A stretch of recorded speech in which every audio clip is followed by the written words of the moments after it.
Welcome to the Scene Snobs podcast. I'm Scene Snobs Jr. Don't forget to like and subscribe. What's going on, everybody? Welcome to the Scene Snobs podcast. I am your host, Mick Manhattan, joined as always by my partner in crime, the Madman. That's me. Hi, everyone. It's such a pleasure to have you with us this evening. It's very interesting because this, unlike most of our Tuesday evenings, is coming to you not live. Yes, this is a recorded episode. We will be back live next week, of course. But we are, I am in New Jersey at a dear friend, as you just saw, both of ours, and a fellow scene snob, Lenny, as many of you may know, passed away last Thursday. And, I will be, recording this on Monday, and on Tuesday I will be at his memorial service up in New Jersey. So I couldn't be there to do it live. And no one's really giving you grief, bro. I was just playing. No. I didn't even take it like that. So if you were giving me grief, you're a dick. But no, I mean, that's fair. Unfortunately, for those of you who don't know, Lenny's been like a brother to me for 25 years. Very close with Casey too for many years. He hosted the Behind the Box podcast. He was a great human being. Just truly amazing, a wonderful guy to always be around. I don't think I've ever met anybody who's met him who didn't like him. No, absolutely. I mean, you were trying to make it seem like he was a tough sell when I was about to go meet him for the first time. And then I interacted with him. And I think in the first 5 minutes, I was like, oh, this guy's great. We're going to be best friends forever. I thought he was going to bust your balls so bad. Oh, no. And we just played with it. It was beautiful. Because he did, but not really. Like, he was very polite about it, too.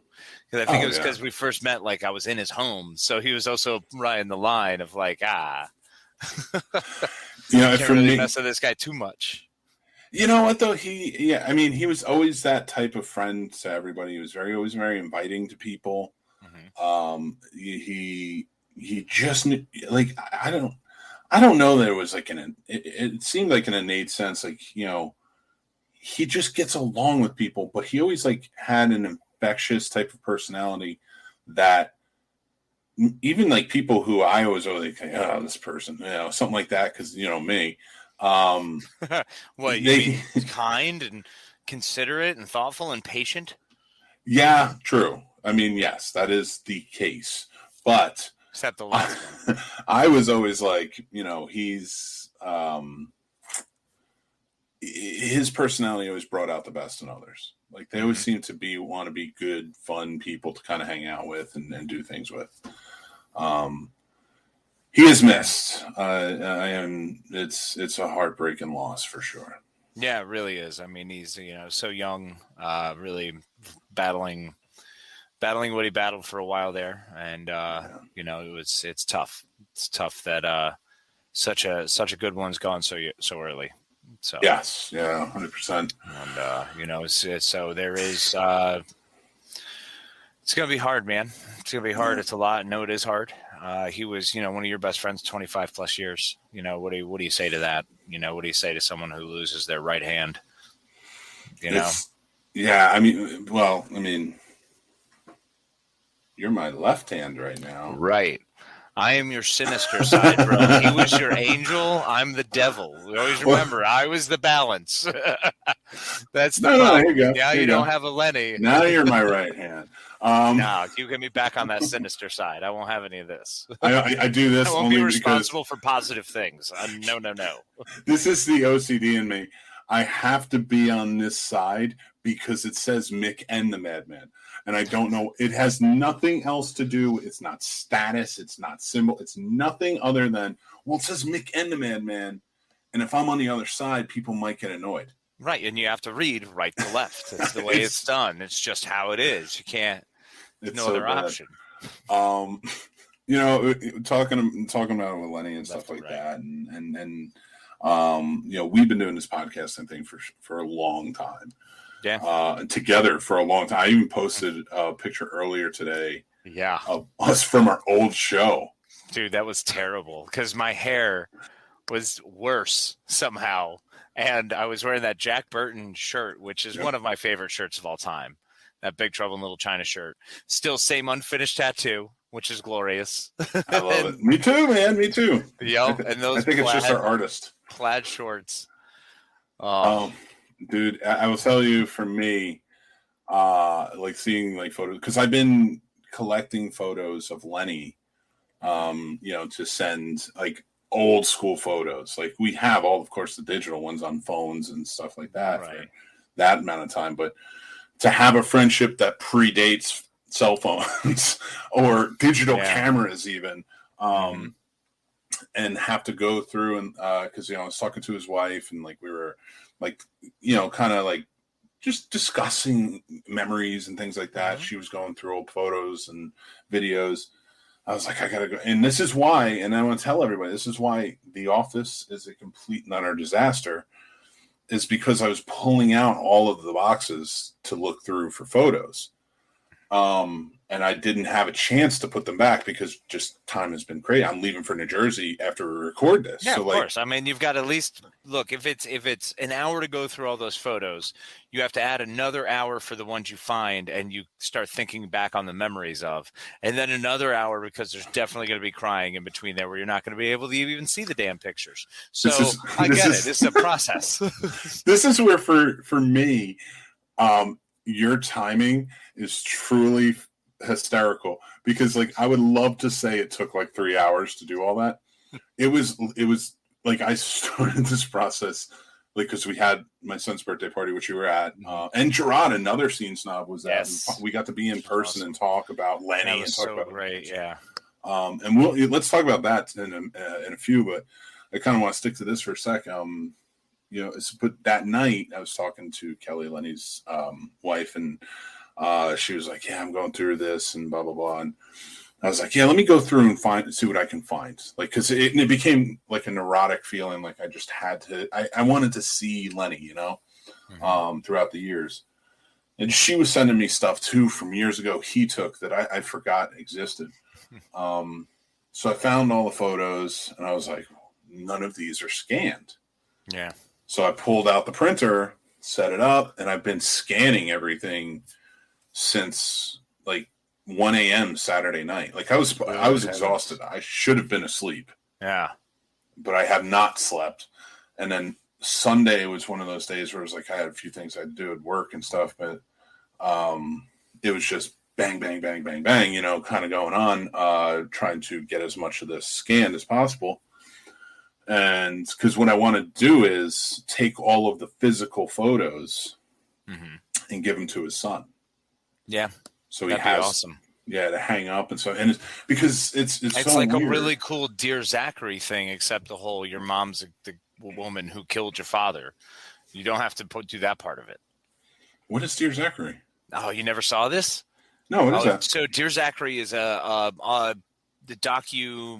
documentary movie where basically it's a guy who was the best man at dude's wedding as a letter to his son explaining this is who your dad was and this is why you don't know your family, you don't know your parents' family, you don't know your dad because your mom fucking killed him. And here's the story of it. Yeah. Dude, It's fucking insane. So Dear Ethan will not be anything like that. Thank you. No. No. And like it's so wonderful to talk to Kelly and like she, of course, she always has, and wants Ethan to know who his father was. And and a lot of these photos were from just trips we took, and like it is so insane to me to look at a lot of these that were taken on disposable camera for the most part. Because Lenny was always a proponent of let's get disposable cameras and document everything. Of course he was. Yeah, right. I love and it. I love it. And even in high school, it was like we always carried him around and stuff like that. Just snapping photos and like just to see the faces kind of go through as I'm going through these pictures, and I'm like, oh my god, man, I remember that. I haven't thought about this in 20 years, and stuff like that. And it just takes you back, and it's just like a smack in the face. And like, just so I want to take all those photos, give him, you know, I've scanned them all, so I have them, and I want to give them to Ethan so that way he's got physical copies to hang up of his dad. And what I was thinking about doing was also recording something for him, telling stories about his dad. You know, from you know, what I remember. That'd be really cool. I mean, pull stories from like coworkers, or, you know, find all kinds of people, everybody who interacted with Lenny throughout his life, and, you know, have them record a story. Yeah, that's a good idea too. I didn't like. I was just thinking about along the lines of like kind of like talking, you know, just talking to a camera, almost confessional booth style. Well, yeah, I mean, because you're an egomaniac, and it's got to be about your face. I get it. No, I can record it. You know, I just, yeah, I thought like doing something like that might be. That's a great idea, man. What a good connection. What a good way to get him to kind of have a better grasp of his father, you know, because it's going to be tough. It's going to be tough going on without him. And, you know, especially Lenny. He was such a fantastic dude, such a wonderful father. So, yeah, because I mean, Ethan being 7 years old, like, and for the past 4 years, Lenny having the cancer, it's a different side he grew up with. Yeah.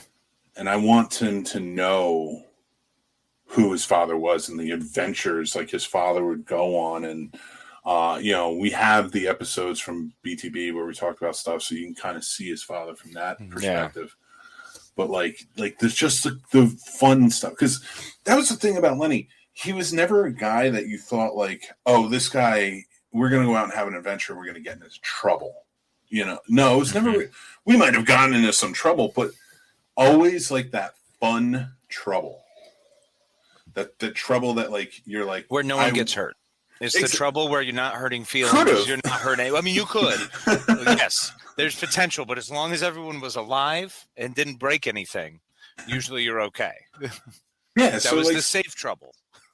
When we did ghost hunting and went into abandoned and like asylums and well, at that point, you're just asking for it. Like it really doesn't matter. No matter what, like once you decide to trespass, it's all bets are off. It really is. Broken a law, and any law that's broken beyond that, you're kind of screwed on.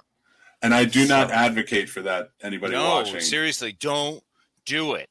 No, we were young, we were dumb, we were stupid. Unless and we got you're, caught by urban exploring and you're doing whatever you're doing, you know? I mean, live your truth. I'm not here to tell anyone what they're supposed to or not supposed to do. Freedom. Do what you want. That's, yeah. And adventures are, like, and if that's the biggest thing I can take away, and you and I are like this too, because our friendship is very similar. I think, like, that's why we all always got along well, like even Gerard in the mix and others along the way. It's just we were just about enjoying life and having fun. Yeah, find the next adventure. Go headlong into it. Is it going to hurt? Is anyone going to die? No. Fine. Let's keep going. Is this illegal? Maybe. We don't do that much anymore. Is this a misdemeanor? All right. I think I can get away with a fine. Let's go do that. That's fine. I think the closest we've come to that by now is like going to Bunny Man's Bridge on a rainy night. That was the absolute worst. That's those adventures of like skirting the line of the law, like the Duke boys. Like, no, we don't do that anymore. Nah, we don't play the moonshine running anymore in the mountains. And even then, it was like go to the Devil's Tree, you know. With Len, it was like, and yeah, we almost got killed a few times, but you know, like just those. But it was just those times where you're just kind of like, and you and I have had many of these, and I'm very fortunate about it, like because the circle of friends that I have, people don't understand that. Sometimes when you talk to them about it and they're like, yo, you do not understand the loyalty within the circle. And it's not just loyalty to me or me being loyal to somebody. It's like, we all are just and it's not a feeling of you have to be. It's a feeling of you want to be. Right. You know, and because we know the adventure is going to continue. Yeah. Cause there's always going to be something fun. One of us is inevitably going to bring something outrageous up. And whoever seconds it, here we go. Yeah, I am very. That was one of the best parts about Lenny was he was a fantastic second. He my God, did everything, bro. I tell everybody, and this is no exaggeration, the best hype man, wingman I have ever seen in action. This guy, you're going out, you're talking to girls. He's got your six, man. Like, he is there, and like, he'll talk to the woman, or, you know, I can't even. I'm not good enough. Hey, well, first of all, you stop that. No. I mean, I'm not good enough. In terms of a wingman, like, I want to try and help my friends. No, you're a terrible wingman. I'm a terrible wingman. I love you from the bottom of my heart, bro. I just overshadow because I'm a building. Yes. Or the worst is when you're like, hold on, I have to be bigger.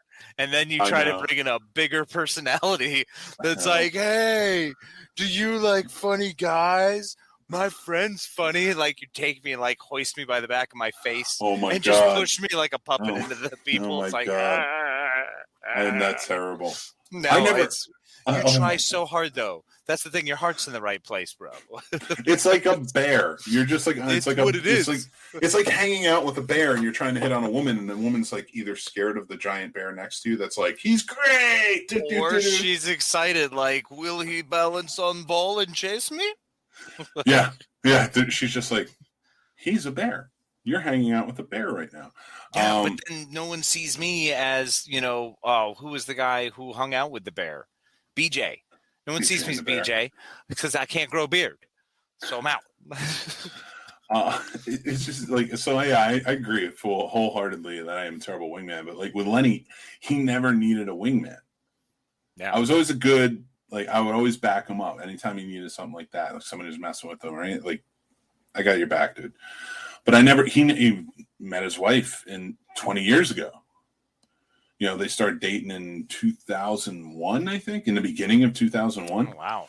So it was just like, you know, they were together since. So like, it wasn't like he was out like needed a wingman to meet girls.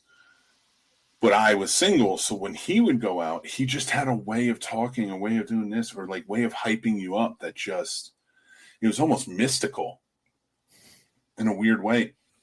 And he always made you look great. Oh, no, always. I had Lenny several times pay me compliments when I was down on myself. And he and I were very big on shit-talking each other, which was glorious. It's one of my favorite things to do because he was so masterful at it. But he did it with that smile and that sort of like impish grin and that little twinkle in his eye. And it's like, oh, man, he's good. So when he would build you up, you always felt very like, wow, yeah, I do. You're damn right I'm great. I am great. He would do it in like 3 lines. He was just a wonderful human. So he really was. And pleasure to have gotten to know him and to have worked with him and have hung out with him. So, and he's missed, man, and always will be. Too young, 39 years old. Fuck cancer, man. Fuck cancer. Stupid ass. I will say this. You know, it's kind of going through. You know how, like, when you have a car and you get rid of that car, or the car dies or whatever else, you see that car everywhere. You never saw it on the road, but now you see it everywhere. Or when you first get one, you first get a car, and then all of a sudden it's the only thing you fucking see everywhere. It's like, so I'm with you. So for me, you know, since Lenny's passing,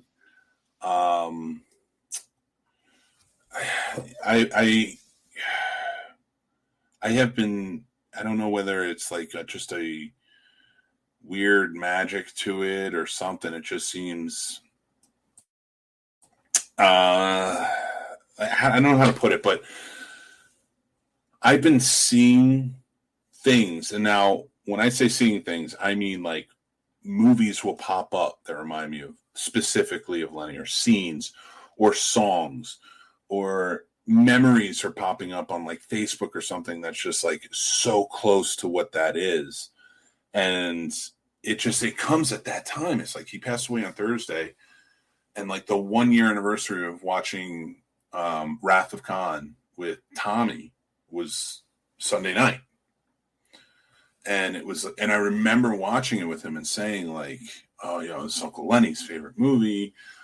He showed this to me because whenever I show the kids a movie or I show Mary or friends or whatever, like we're sitting down for a movie that means something to me, there's always a story to it. And I always felt like that was important and I know you know this, but for everybody watching or listening, like, I always feel like if you have are you muted? Am I muted? You muted. Yes. All right, good. I didn't screw it up. All right, you started talking, and I'm like, nope, you keep going, buddy. No, but for me, like, so I feel like a story should go with it, and explain like how I came about this movie and what it meant to me and stuff like that. And as soon as he passed the next day, I thought, I'm going to well up, but don't worry, I'm still with it. I thought about the scene from Wrath of Khan, because we always said, I got years ago, like, some pendants that were the Star Trek thing, Star Trek insignia or emblem or whatever it is. And on it says, insignia. I am and always shall be your friend. Have been and always. I have been, and you know what I mean. You know it better than anybody, but and he had half and I had half, and like, when he got cancer, I thought it was important to give that to him, to have that. So, and it meant a lot to him, to have that, because we always said that, because I watched that movie because of him. His recommendation of like, dude, you don't watch Star Trek, you need to see Wrath of Khan. And he went into the whole thing. I remember driving home from camping, and like for 2 hours, it was him and Derek, Unlimited Artist, if everybody knows, he's been on the show before too, another snob family member. They were both just talking about Wrath of Khan and talking about Space Seed from the original series and stuff like that. And I was like, I need to watch this. That sounds amazing, actually. Like, it just sounds perfect, because I had seen motion picture and I had watched shows and stuff. Yeah. We're going to save that for Star Trek Week, because that's coming up very soon. Very soon, actually. Just heads up. There will be an announcement going out about stuff soon. Cool. And I wanted to talk to you actually after we're done recording tonight, but about some stuff, because I had some ideas to run by it. But with that, so I watched it, and I watched Space Seed. I watched that because I was like, this is a story. I have to watch this story. I have to know the whole thing in and out, because that's me when I watch a movie. I was like, I got to read the IMDb trivia. I've got to read the Wikipedia. I got to, all this stuff. I need to know the knowledge. Stupid Joe Bob making that happen. I mean, I don't know who you think you're talking to. I'm the guy who has the freaking blueprints for each individual enterprise model. So, I understand having to know everything about everything. Well, I'm not talking to you though. I'm talking to both of our listeners. Which we can't see right now, so there's no telling if there are at this moment. But if there are, how freaked out are you guys right now? It'd be so funny if there's like 4 people listening and they're all like, I'm one of them. No, it's like you are one of them. Congratulations. Whoever you are right now, I heart you. Thank you for listening at this moment. Appreciate it. I couldn't said it better myself. But yeah, so I got into it, and I was like, and that became our movie. We watched it a bunch of times together, and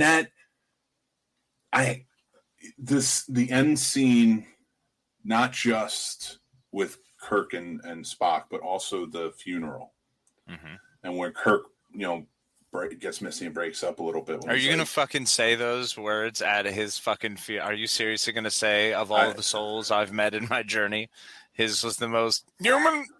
I thought about that, but no. Actually, we had an agreement, and I shit you not, this is a true and honest agreement, and I will be doing it because I will be honoring him. And I told his wife, I was like, I don't know what it is. Since this movie came out, we both agreed, like, we would do this. Whoever passes away first, we'd do it. And it was 2002. Mr. Deeds came out. Oh Lord! And the poem he says about his uncle, where he ends it and he goes, I'll bring the bees. I'll bring the bees. We both said, we were like, because that movie always made us laugh. That was one of our movies that was just like, always cracked us up. And, oh God. So we both agreed, like, oh, dude, whoever goes first, the other one's got to say this.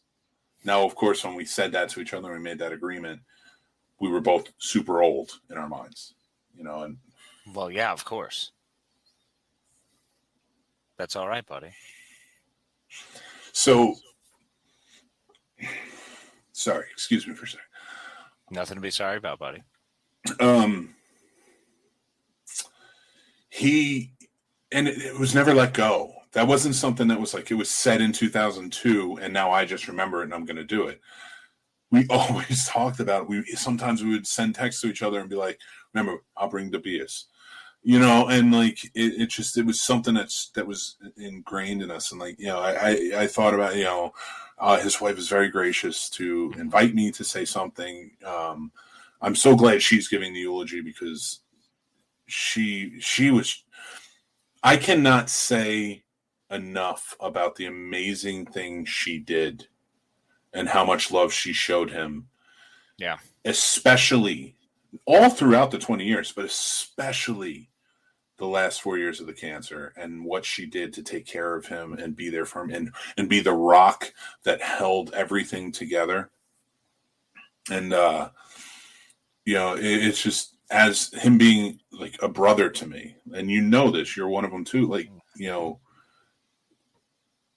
it's family, and I know and people make fun of the Vin Diesel thing, and so like, don't say people. You make fun. No, family no, thing no, heavy. No, I didn't. No, I didn't. You hammered on. Oh, it's so much stuff. After one day, I'm tired of all the memes. I was tired of the memes. I was tired of the memes, not the fact that he was saying family. In fact, I got it. Oh, no. I'm pretty sure you were pissed off at Vin Diesel at one point. In the movie, it is annoying. In the movie, it is a little bit annoying because he does like it. It got to like number 6, and it was just like, dude, not everybody you meet is family, dude. Calm down. Family. Oh my God. It's like, and a building's falling on you. Family's not going to protect you. Just saying family is not going to protect you.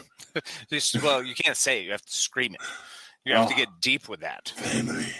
Family. Oh my God. And everybody becomes family, except for Charlize Theron. This poor woman, like, just wants to be a member of the family. I think, like, if in the next one, because she's been the bad guy for like the past like 3, you have to just kind of be like, do you just want to be a member of the family? And then she just quits being a bad guy. Only if there's a beat-in and Michelle Rodriguez just like gets a good swift kick to the face.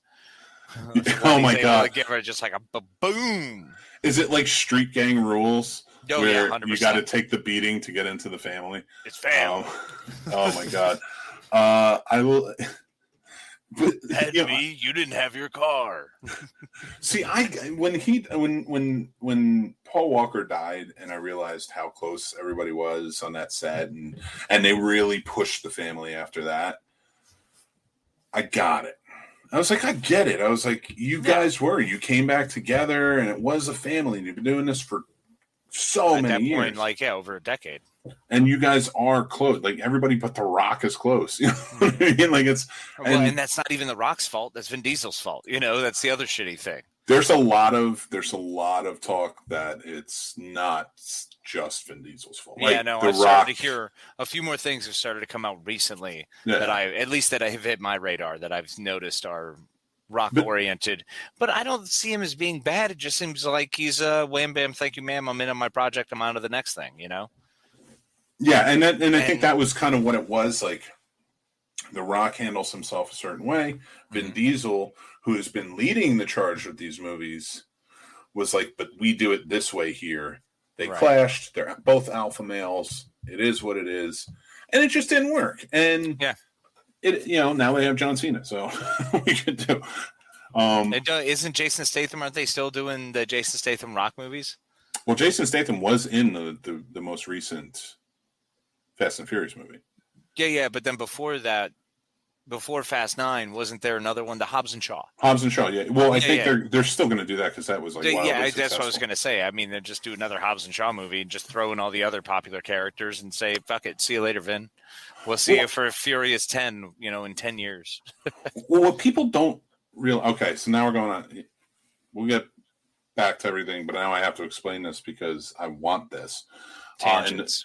In the Fast Furious universe. So they added Ryan Reynolds as a CIA agent in Hobbs and Shaw.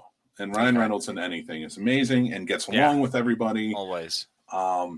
But what people don't realize is the bad guy in that was like almost like, Dr. Claw or whatever from Inspector Gadget. He was like just a voice on a screen. I'll get you, Gadget. Sort of, yeah. What they don't realize is that was Ryan Reynolds. Ryan Reynolds is the main bad guy in the Hobbs and Shaw movies. But they haven't revealed it yet. They've revealed it through tidbits of Ryan Reynolds did the voice. So you just spoiled my watch of Fast and the Furious 7 up until now? 9? No, just Hobbs and Shaw. Okay. Just Hobbs and Shaw, because it's still Cypher is the bad guy in the Fast Furious movies. Okay. Which we know, Charlize Theron. Right. What I want them to do is make it so that Ryan Reynolds' character has been the main bad guy throughout on all of them from the beginning. And it brings everybody back together because now then you got The Rock, you got Vin Diesel, you got John Cena. First of all, I feel like there's an age thing there that wouldn't work out right. What? Well, because Ryan Reynolds would have been, 20 in 2001? Yeah, you can play it. You can say like, okay, he was 25 and starting out as a. I guess if we can suspend disbelief, but I don't know. When I watch Fast and the Furious movies, I'm a pretty discerning viewer. Mick, usually when I'm watching those Fast and the Furious movies, I'm well aware of the physics of those vehicles, and they are functionally staying within real world capability. You know what? I just realized it too. That you're trolling me over here saying this, and I'm like. I mean, he just swung from one island to another using a rope bridge. Totally fine. You can in a do car. That. In a car. Yeah. The science is sound. All right. They've run it through simulations.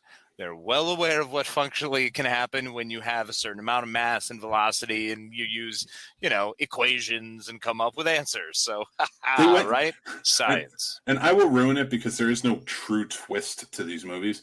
They went there is, but it's always at the end at weird times. They went to space in a Ford Fiero in this movie. Yeah, you could do that.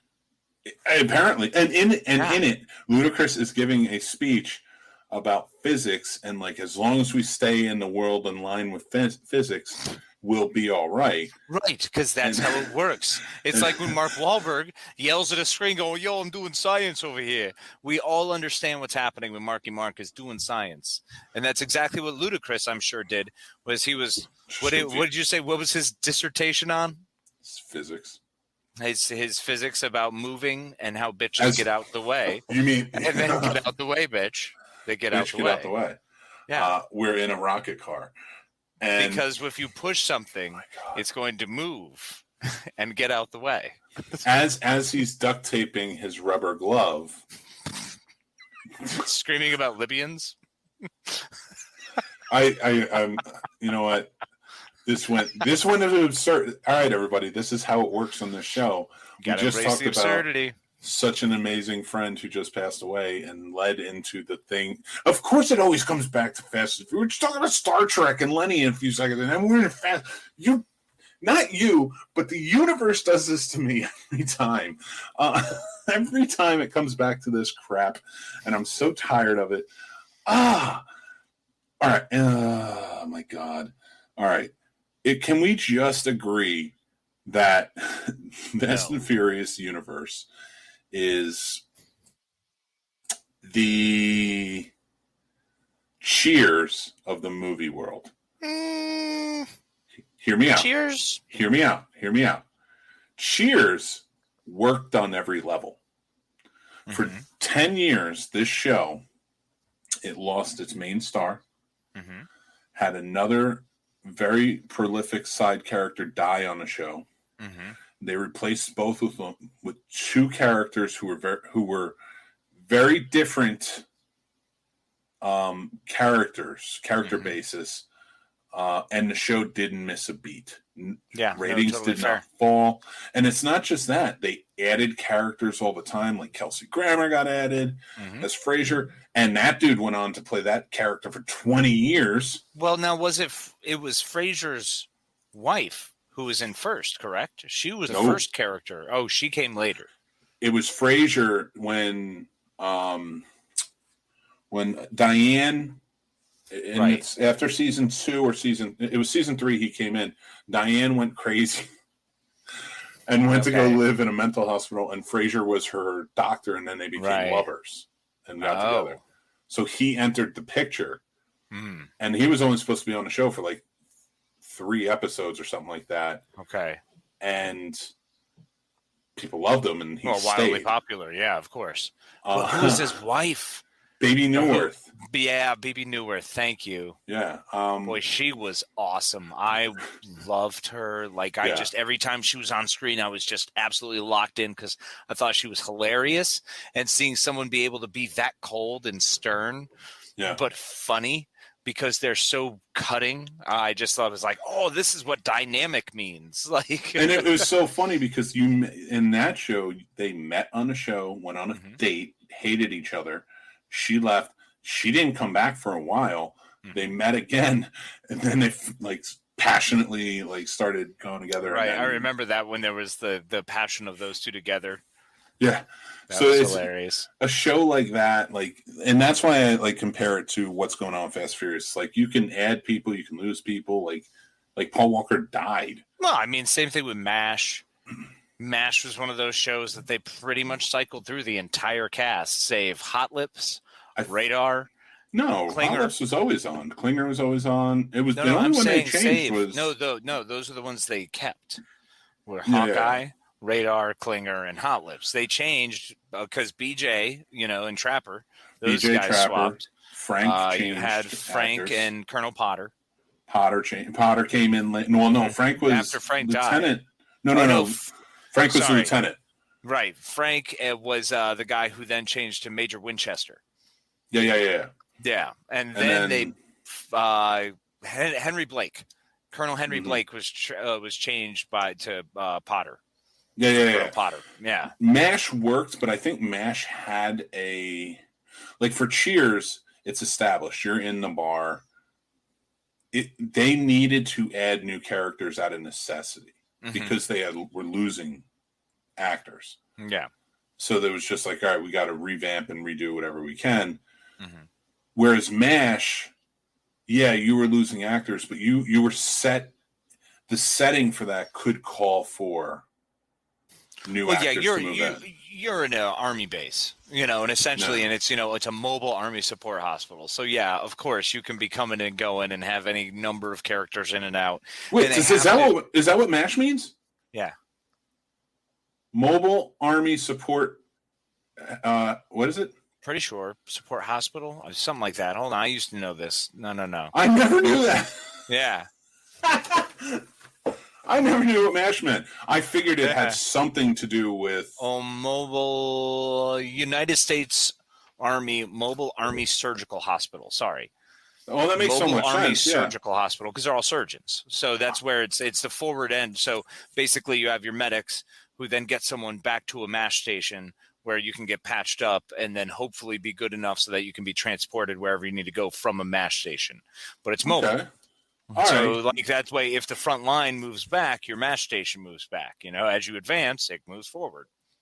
That's awesome. It was changing. No, it wasn't changing. They never. Because remember, they even get moved every once in a while where they have to go to the front lines or like middle parts of the front lines, or there's one episode where Hot Lips and Hawkeye have to go to a forward position, and they're up near the front lines, trying to get people out or move back, or then all of a sudden one of them get caught. I think Frank and Hawkeye get caught behind enemy lines because there was an offensive and they weren't ready. They were out golfing or something outrageous like that. So there's all kinds of crazy stuff like that happens. So that's awesome, man. It's really rad, man. MASH is absolutely. And now that I'm older, I really want to do another rewatch. I've done 3 in my life, and I think another 5 years I might be ready for another big one. It's a great show. It is amazing how when you go back and rewatch all those shows, like, because remember I did Night Court, while I was recovering from my surgeries. From the P Demons? The P Demons, which still exist. Shows back then, like I watch shows now and it's like, you have, and this isn't every show ever, but you still have shows that deal with adult content. But like Yeah, but Scrubs is one of them that was like dealt with adult contact, but I feel like kids could watch and not understand the adult side, but could see the goofy side. A good number of episodes. I'll agree with you on that. Yeah. But I feel like so many from our childhood did that well too. It was like well written for us to laugh at kids to laugh at something different than adults and not understand what Who's the Boss was filled with that. Yeah. Like Who's the Boss is one of those. My goodness. Like watching that again when I was an adult, because it would randomly be on whatever WGN channel at noon or whatever weird hour, maybe really midnight, but don't worry about that, Mom. So, but watching those shows, like there was so much sexual innuendo the whole time. And this was a primetime television show. Like it was pretty ridiculous. Even, Family Family Ties. Yes, Family Ties. A lot of those 80s sitcoms did that. I'm rewatching a lot of that now too. Family Strokes, holy shit, which is so great. Wait, which one? You mixed two up? You mixed two up. I love it. What did I do? Family Ties? Well, Family Ties. You said Family Strokes, so it could either be Family Matters or Different Strokes. Which one is it? No. Family Matters. Family Matters is Carl. I know that. That's the Winslows. I love that. Absolutely. That's one of the best. Grandma Winslow's amazing. Very underrated character. What was the other one? Family Different Ties Strokes, with Different Michael Strokes. Gross. Family Ties Yes, with Michael Family Gross. Ties. Yes. Family Ties was with Michael Gross, but then you had Different Strokes that did it too. Right, and then what was the other one? Because it wasn't Different Strokes. What's the Kirk Cameron one? Growing Pains. Growing Pains. Growing Pains. Yep. Gosh, all right, that was the other one. But all of those had so many different layers. And by the way, in Growing Pains, I did not realize that Alan Thicke was such a horn dog. He was always talking about just banging his wife. Well, I mean, Juliana Kern's gorgeous, of course. Well, stunning. I mean, she's no Meredith Baxter Burnham, but that's fine. That's fine. We're not here to compare. I'm not here to judge. I'm just saying. I mean, listen. Personally, I'm a Meredith Baxter Burnham guy. It's fine. Teach their own. I don't know that I disagree. I mean, Elise Keaton is truly a beautiful and lovely woman. Stunning. And also her opinionatedness is wonderful. Oh, yeah. I will say this, though, about all those shows. And, yes, they always dealt with a lot of issues that worked really well. My biggest problem with, Family Matters. I watched Family Matters all the way through, except for when they went to, CBS in the last season. But while it was... it was all TGIF for me, yeah. Yeah. So I watched it all the way through. It was a great show. I'm in a rare few, where everybody fell in love with Urkel. I was like, you're ruining the show. I was like, it was funny at first. You're like, oh, okay, I get it. It's funny. You got the Urkel dance. You got the little car or whatever. But I was like, you're ruining the show because the first season of that show was so good and touched on so many amazing things in the family element. And open you up to a lot of things too. And, with the police brutality and the gangs and things like that, things that actual Black Americans are going through that white Americans didn't see. Even Carl Winslow and the racism he dealt with at work. I think they did all of those things really fucking well. They taught me stuff as some dumb little white kid in northwest corner of Connecticut who doesn't know shit from Shinola to at least keep my eyes open, to be respectful and considerate and learn. That's all it ever did was just, everybody's everybody. We're all fucking people, and I learned that from TGIF more than almost anything in my life when I look at it. It sounds terrible, but, I was raised on television, Cosby Family, these families, they taught us to keep our eyes open, to learn things, a different world. I love that frickin' show, Fresh Prince of Bel-Air. These are shows that just introduced us to the idea of what these other issues, these real issues, social issues that we would come up and, be facing today. Things that haven't changed that much, things that are still major problems and we need to be mindful of and respectful of. And I love those shows for doing that and for all the crushes I got along the way, because I don't think there was a show on TGIF that there was not at least one female character. I was like, well, I'm in love with her. There was Topanga on Boy Meets World. You had Al on Step by Step, who I was all about. Al, the tomboy, was awesome. For me, like going back to a different world, like Dwayne Wayne and Ron were always the goofballs. Like I was like, that's who I want to be. And then like Dwayne you had, but then you had Sean and you had Corey, who were the same. Like I always loved the goofball type of friends. Yeah, they're the best, and I loved Corey being a goofball. Like it was so easy to relate to the goofball character versus Sean, who's supposed to be the cool kid. It's like, oh, I have no idea what that's like. You know, it was really nice to be able to be like, oh, I can correlate with the nerd. But he was the cool kid, but like he had the problems. And that's what I appreciated, that they gave this kid who, yes, he may be cool, but he had problems. And like, you know, so many people Thanksgiving watching. night dinner episode when you find out that his, you know, he lives in a trailer with his dad and because his mom ran out on him and all this stuff. And it's like, oh, wow. It's pretty brutal, you know. So, like, because like the Cosby Show, and everything that happened with Bill Cosby, regardless, like that was a show that garbage, we loved growing up, and you wanted to be a member of that family because of the love that was in it. Exactly. And it was just, how many of us wanted to be Malcolm Jamal Warner? I just wanted to be in the family. I didn't care. That's all I'm saying. Like, that's just. But I want to dance down the steps. To be Theo. You know, but it wasn't. The thing about it wasn't realistic. True, of course not. Because, and not that it wasn't realistic in a way that was like not for everybody. Everybody wasn't feeling that type of family element. Yeah, it's kind of like if you thought you could ever join the Brady Bunch. I just don't think you can't correlate your real life as to ever aligning with something like that. It's way too sitcom. Yeah. But of course, you don't know that when you're an 8, 9, 10-year-old kid. You're watching it just, you know, like, oh, that's so neat.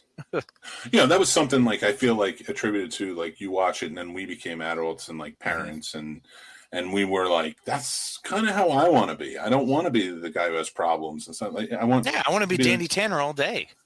Yeah, like, and that's another one. Full House was one like you watched it and you weren't like, this is real life. Yeah. You were like, no, this is. You were very well aware that not everything could be handled in a 30-minute, time slot where everything is just a 5-minute conversation at the end of, sitting on the bed and having the talk. And all of a sudden my eyes are open and I'll never do that again. Those cigarettes, never again, Dad. Oh, booze. Sorry. You're right. Yeah. That was a terrible idea. Like all of those things that they dealt with, but it was just also very not real. And that's the whole point of it. It was safe. You're never going to get lost in that story and go, oh, if only I could be like that. That's not a real thing to compare yourself to. Yeah, like, I'm sure a lot of people will listen to this from our childhood and say, like, you're an idiot. But Carl Winslow more than likely was a better father figure than Heath Huxtable. Oh, I agree. 100%. He was working all the time. He tried to do everything to keep his wife happy. He never really got to eat the food he wanted to. And for various reasons. Frank Lambert was a better father figure than Danny Tanner from Step by Step. Oh, yeah. I'm not really going to fight you on that. I think Danny Tanner did a really good job character-wise. But I think Frank Lambert was awesome because he was a little more the only difference between them, I think, is one is more blue-collar and one was just dealing with more city stuff. Well, I mean, but it was also like the attitude. Like Danny Tanner was always pleasant. Yeah. Like, dude lost his wife, has his 3 children, his brother-in-law and his best friend move in, and now it's a fun premise for a sitcom, but, like, then you watch Step by Step, and you're like, it's these 2 people who love each other, have wildly different children coming together and having to figure it out. One thing we didn't see Danny Tanner do that we definitely saw Frank Lambert do was whine. I loved Patrick Duffy's whining when it'd always be like, but come on. Like, if he wanted to hook up with his wife or do whatever, it was always just, and he'd be like stomping behind. Like, it's Suzanne Summers and an amazing looking Suzanne Summers. Yeah. She's like, I don't know, 146 and it doesn't matter. She's stuck. Yeah, true. But even then, like, I think she was only like 40. So like, she was our age at that time. That was Patrick Duffy straight off of fucking Dynasty era. So just throwing him in like a tight pair of jeans, some work boots, and a flannel, and just throw him out there. Of course he's gonna crush it. Yeah, he's like, okay, no problem. but to me, the most realistic father figure, in a sitcom. Mm-hmm. I'm not gonna say one of the most realistic, because there are others, was Carl Winslow, and here's why. Carl Winslow, like you heard Heathcliff Huxtable yell at his kids and this, and like everybody go after their kids or whatever, or give a lesson or whatever. Mm-hmm. Carl Winslow would do it, but he did it with almost like he was unsure of himself, but at the same time sure of himself. Like he's talking from experience. He's talking as being a parent who's worried about his kids and what they're going through and what they have to deal with, but also like listening. He was a good listener. It was like every other parent always felt like, I am just going to tell you, and I'm right because I'm the star of the show. This is going to be exactly how it should be, kiddo. Yeah. Yeah. Like he went through his crap with Urkel and stuff like that, but like when he would teach actual lessons to his kids, like he would do it in such a way that was almost like, I'm just trying to help you make right decisions. Well, and I think that was a great thing about Carl Winslow, is that he was more exasperated than anything. Whenever the kids messed up, it was that, come on. Like he showed that, he would get frustrated. He would get bigger and loud. So, that's a really good one. I never thought about it. Very Uncle Phil kind of vibe. Uncle Phil, another great one. Uncle Phil to me, though, was a little more exaggerated. Now, granted, I'm saying this. Well, I'm saying this even though Carl Winslow had to deal with Urkel. I'm taking the Urkel stuff out. I'm only talking about the parenting. I mean, there's still Urkel equals Jazzy Jeff. You know what I'm saying? So there's the same thing. Yeah, but there's a lot more Urkel than there was Jazzy. There's a lot more. And Jazzy was always funny. Even when he was getting tossed out the door 100 times, it was hilarious. When Uncle Phil losing his temper most of the time, now as a parent, I'm like, yeah, no, I get it. That's very realistic, because like you're just like, how are you doing this? And Carl Winslow comes across with that sometimes. Because remember, Rudy was always like awesome. She was the young girl, the cousin, right? Yeah, it was Laura. And Jackie's. Laura was the middle child. Eddie was the older son, and then Judy was the young one. Judy was the young one. Yeah, who disappeared after a while. Yeah. But just his frustration with the little kids when they were younger. You know what I'm saying? Like when Laura was younger and still in middle school, when Eddie was first in high school, Carl's frustration was hilarious because I'm feeling that. You know, I get to feel that now and go, oh, I get this connection. And you're right. That is honestly way more realistic than the Danny Tanner, which of course I'd love to be, but just no chance. We'll say, because we're going on long, we're going to save the list of least realistic father figures on TV, and I will tell you, he's probably going to make my list. I think that would be an interesting George Papadopoulos. That'd be an interesting discussion. But you know who I would definitely put down is actually shockingly more realistic, and I'm adding this to the more realistic category. Bob Eubanks in Mr. Belvedere is a very realistic father. Yeah, just wanted to do his job and read and watch sports, and then like leave me alone. Mildly involved in the life, like he's still involved, he's still around. He just doesn't want to have to be burdened with all of the responsibility of being a father. Yeah, hence we have Belvedere. See ya. Yeah, it's great. Go to Mr. Belvedere with your problems. He goes, all right, well, I need somebody to watch these kids, these whippersnappers, because I'm famous. Yeah, just a bit outside. And I do feel like there needs to be an honorable mention of Terry Crews in Everybody Hates Chris. He was a great father figure in that. You know what? Yeah, I did. I did dig that show. Yeah. Well, yeah, I want to say, first of all, thank you to you. You saw me get into an emotional place, and you spun it real quick and got me somehow stuck in the Fast and Furious universe to sitcom dads.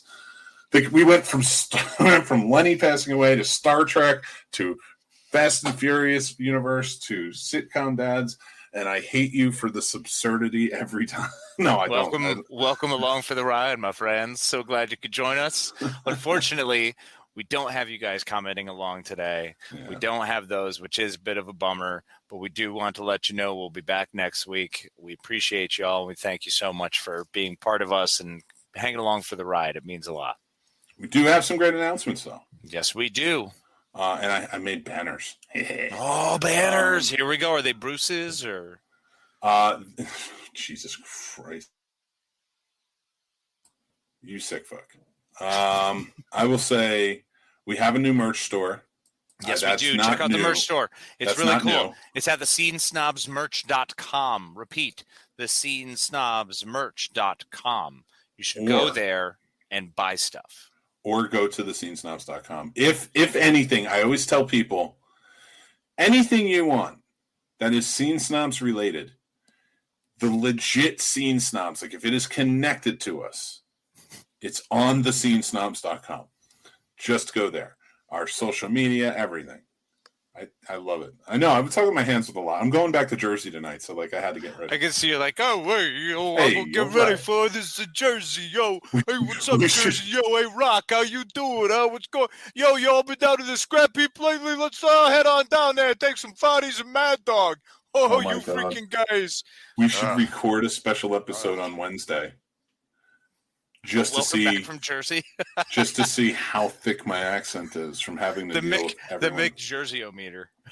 Oh my God! We went down to the Stone Pony, right? It's like what? It's been 4 hours. I worked at the Stone Pony. That's the best part. I was listening to Springsteen before because Lenny passed away, so like Springsteen, like that was another connection of ours and stuff like that. And I was listening to some of the songs before. And he was talking in it, and he had mentioned the Stone Pony. And Mary goes, "Oh, the Stone Pony." And I was like, "Yeah, I worked there. I was security there during the summers." Like the Stone Pony is a very fun place. Very famous too, apparently. Yes, very famous. It's an awesome hole in the wall place for bands to start. Like I really want to check it out. One day we got to go. One day. There's some very cool things in Asbury Park to do. All right, so one announcement is we are on some networks now. We've been invited, and very, very sweetly, like people have come to us and said that they like our show and they wanted to be I don't know why. I don't know either. Yeah, it's got to be you, man. You really carry the load here, bro. I do what I can. I love carrying loads the best I can. Bet you do. Slut. You have to watch the video for that one. And that's what you can expect from our Patreon. Yes, sign up for our Patreon, $5. Sign up for Patreon or buy me. No, it's just the Patreon. Never mind. Sorry. I should probably mention that we still will be for all of our Patreon members and people listening. If you do sign up, you will be a part of it on August 30th. We will be announcing the winner. I love it, for the movie quotes drinking game card game. That is this month's prize. So go check that out. I do want to say, the announcements starting this Sunday, the 29th. Sunday. The 29th, we will be premiering on Helium Radio Network. And that is at 12:30 p.m. Eastern. Woo! On station number 2 called Untethered Radio. Oh, and untethered we are. I know. I wonder why they called us Untethered. So you check out Helium Radio Network on every Sunday at 12:30 p.m. Eastern, and we will be on there. And we will have links up on our social media, on the website, things like that, our affiliate stuff. But we have another couple of networks that we're going to be on. More? Mick, what could they be? Well, we're also on, we're excited to announce that we are on Radio Free Hub City. Oh, what? The information will come on that. We should be starting next week sometime. So once I know exactly our time slot for them, I will let you guys know so you can catch us on there. And that is as a radio station, as our podcast. But there's also a television station. And that they also run Venue TV, and they would like us to be a part of that. So our videos will be up on Venue TV as well. And I will let you know. That tells me they have not watched this because my face should not be in syndication. But it's going to happen. It's going to happen. I got all my crap out of the closet just sitting there, and I'm just like, we're on TV. But at least you're a stunning-looking guy. Thank you. With a fantastic beard and just look at those great dimples and that uncomfortable underbite. It's nice. It's a good look. It really makes you look just creepy enough that you might just bite their cheek. I dig it. They like that. It's dangerous. I would 100% bite their cheek. I'm a bear. We talked about this earlier.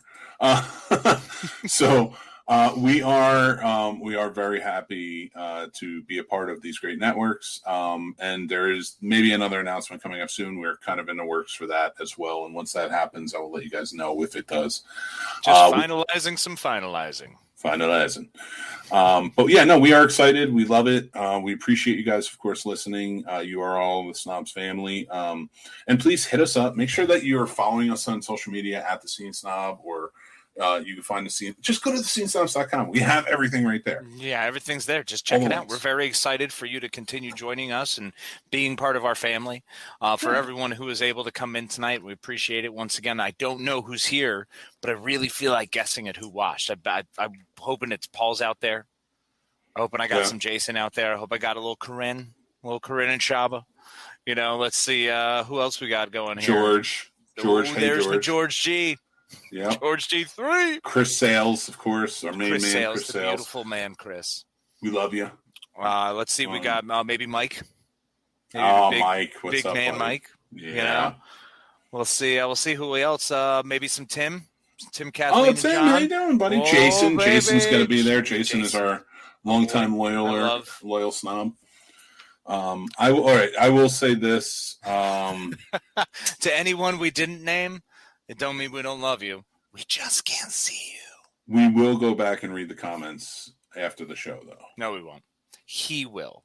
It's not a we thing. This is. I will go back and read them, and then I will let Casey know if he was mentioned, and then we'll talk. Because that's all I really fucking care about. You better mention his name. Goddamn right. But you can follow at the Scene Snob right here. And that has updates on the Scene Snobs. So it's like the Madman's on there too and stuff. So just come check us out. We love you guys for being a part of this. Len, I miss you, brother. And good to each other. I'm just going to end it right there. It's perfect.